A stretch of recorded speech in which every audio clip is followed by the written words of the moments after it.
មុននឹងប្តីខ្ញុំទៅធ្វើការគាត់ទុកឯកសារសំខាន់មួយចំនួនជាមួយខ្ញុំហើយខ្ញុំនៅបងប្អូនហៅតែស្រីគេហៅថាស្រីគេជឿធ្លុះក៏បានដែរព្រោះក៏បានអត់ចាំអញ្ចឹងវាភ្លេចរហូតរកអត់ឃើញទេបងប្អូនរកឡើងវល់ហើយខ្ញុំខំរកចុះរឡើងឃើញតែឯកសារខ្លួន OCI អញ្ចឹងទៅអត្តទានបានអញ្ចឹងហើយមិនអស់ចត់ក៏បានខសួរពូម៉ៅអើយឯងច្បាស់ទេថាឯងទុកឯកសារមួយខ្ញុំនេះពូម៉ៅថាឯងប្រហែលខ្ញុំភ្លេចទៅដឹងទៅសួរម្ដាយក្មេកមើលអញ្ចឹងហើយបងប្អូនខ្ញុំក៏បានជិមទៅសួរម្ដាយក្មេកខ្ញុំដល់ពេលទៅជួបគាត់ម៉ែខ្ញុំកំពុងតែ make up មកជាស្រ័យបងប្អូននៅពេលដែលខ្ញុំឃើញគាត់ make up នឹងសាច់លំចង់កាំងតែម្ដងគាត់ផាត់ម្សៅកកឡើងដុំហើយម្សៅដែលគាត់ផាត់ហ្នឹងគឺម្សៅភេទសត្វនឹងឯងហើយខ្ញុំនេះចង់ផាត់មួយគាត់ដែរប៉ុន្តែអត់ហ៊ានដោយសារតែមិត្តភ័ក្តិគាត់ប្រហែលអ្នកនៅក្នុងផ្ទះហើយមើលទៅខ្លាចថាយើងខ្មាស់គេខ្មាស់អីចឹងវីដេអូដែលគាត់ផាត់មុខក៏ខ្ញុំថតបានដែរប៉ុន្តែខ្ញុំជឿកាត់តបងប្អូនមើលខ្លាចសាច់កាំងដល់ខ្ញុំមួយវិញទៀតខ្លាចបងប្អូនមួយចំនួនទូទេគាត់ខមមិនញ៉ៃចឹងទៅវាមានបញ្ហាដល់ខ្ញុំព្រោះឥឡូវបណ្ដាញសង្គមត្រូវប្រយ័ត្នប្រយែងមែនតើម្ដាយក្មេកខ្ញុំថ្ងៃហ្នឹងគាត់បានធ្វើការទេគាត់ប្រាប់ថាកូនប្រសើអើយម៉ាក់ក្មេកអត់ធ្វើការទេថ្ងៃហ្នឹងសុំព្រីមួយថ្ងៃគាត់ណាត់មិត្តភ័ក្តិគាត់ 4-10 នាក់រយលុយគ្ន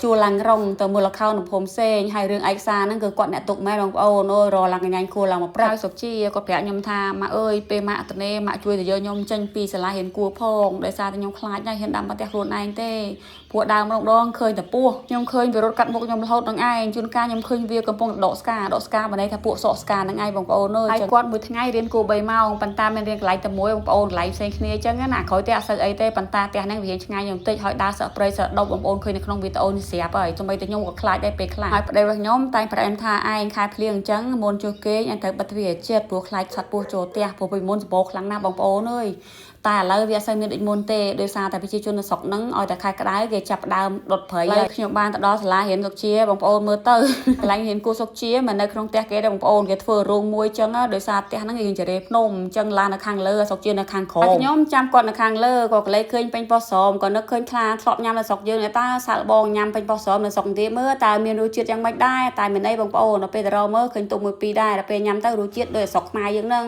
អាពេញប៉ោះស្រមហ្នឹងខ្ញុំដឹងថាយើងញ៉ាំច្រើនអត់បានទេបានញ៉ាំមួយពីរទេតែញ៉ាំច្រើនអាចពុលហើយឥឡូវសុកជាគាត់ចេញពីរៀនគួរវិញហើយគាត់ប្រាប់ខ្ញុំថាខ្ញុំឃើញពស់កន្លែងនេះខ្ញុំឃើញពស់កន្លែងនោះចឹងទៅហើយខ្ញុំប្រាប់សុកជាកូនឯងកុំខ្លាចអីសំខាន់កូនឯងដើរជួបព្រៃទៅបានហើយដើរតាមផ្លូវទៅហើយជាពិសេសពេលយប់កូនឯងក៏ដើរម្នាក់ឯងអីតាមពិតទៅប្រាប់កូនបែបហ្នឹងម្ដាយខ្លាចជាងកូនទៅទៀតឲ្យតែឃើញពស់ម្ដងស្រែកឡើងចង់សន្លប់បងប្អូននិយាយមែនហើយឥឡូវផងដែរខ្ញុំរៀនធ្វើនំថងងួនឃើញថាខ្ញុំធ្វើលើកទី1ហ្នឹងបរាជ័យទាំងស្រុងតែលើកទី2មុនធ្វើហ្នឹងសួររូបមន្តច្បាស់លាស់ពីប្អូនស្រីខ្ញុំដែលគាត់មានជំនាញខាងផ្នែកធ្វើនំហើយខ្ញុំក៏បានលាយម្សៅនៅអ្វីដែលគាត់ប្រាប់ខ្ញុំបងប្អូនអញ្ចឹងហើយវាងាយស្រួលទេសំខាន់ឲ្យតែយើងចេះចាក់តែចាក់ល្អហើយគឺល្អហើយតែលើកទី1មកឲ្យចាក់មិនតាំងបាយណាទឹកណាទេបងប្អូនអើយដល់ពេលខ្ញុំចាក់លើកទី2មើលទៅវាល្អរបស់គេសំអួតខ្លួនឯងទេបងប្អូនអើយហើយខ្ញុំស្រឡាញ់ខ្លាំងបំផុតហ្មងអាពុំគ្រៀបនេះវាស្រួលចាក់ឲ្យអត់ជាប់ទេហើយខ្ញុំក៏បានលាបប្រេងដែរបងប្អូនហើយពុំហ្នឹងខ្ញុំបានទិញស្រុកយើងបងប្អូនសៀមរាបសាមគ្គីយើងហ្នឹងនិយាយទៅឲ្យតែខ្ញុំបានទៅស្រុកខ្មែរម្ដងខ្ញុំសវ៉ាប់ណាអាចារ្យឆ្នាំងដែលគេធ្វើ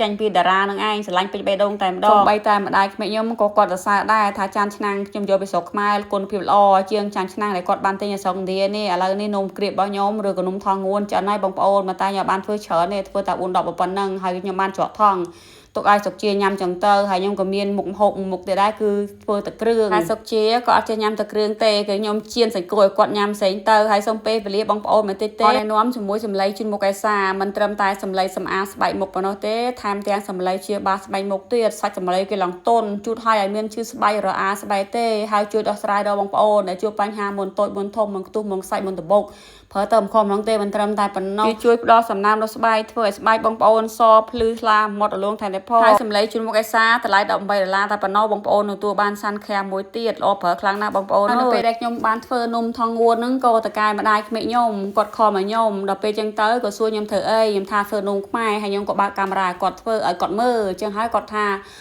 ាធ្វើឆ្អិនហើយយកគាត់ភ្លុក2 3ផងហើយខ្ញុំក៏បានយកគាត់3ចឹងទៅទុកឲ្យកូនតូចគាត់ញ៉ាំកូនស្រីមួយហ្នឹងបងប្អូនអើយហើយវីដេអូរបស់ខ្ញុំក៏មានប៉ុណ្ណឹងដែរអរគុណច្រើនបងប្អូនដែលចូលចិត្តមើលវីដេអូខ្ញុំជូនពរបងប្អូនឲ្យមានសុខភាពល្អសំណាងល្អរកស៊ីមានបានតអរគ្នាអរគុណបងប្អូនច្រើនជម្រាបលា